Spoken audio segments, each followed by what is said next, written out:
කොහොමද යාළුවෝ? ඔයාලට පොඩි දෙයක් පෙන්නන්න ආවේ මේක පොඩ්ඩක් විශේෂයි හින්දා.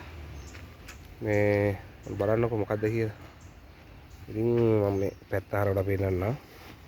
මේක ඉතින් අපේ ක්‍රමයට හදපු ලෝ බජට් හදපු මොකද්ද කියලා පේනවනේ. පවර් එක. පවර් දුන්න පවර් සප්ලයි එක මග එනවා. තාම ඇවිල්ලා නැහැ. පවර් සප්ලයි එක දාන්න ඕන. දාලා මේ එතකොට මේ කරන්ට් වයර් ටික ස්පීකර් අවුට් එක මයික් ඉෆෙක්ට් එතකොට බ්ලූටූත් ඔය සේරම තියෙනවා මේකේ.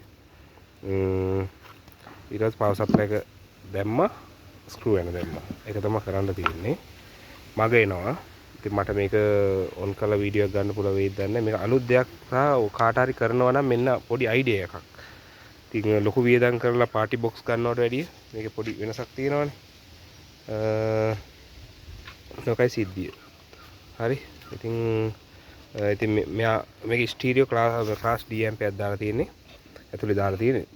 ඉතින් මේ විදිහට මෙයාගෙන් මෙතන අවුට් එක දෙන එක channel එකක්.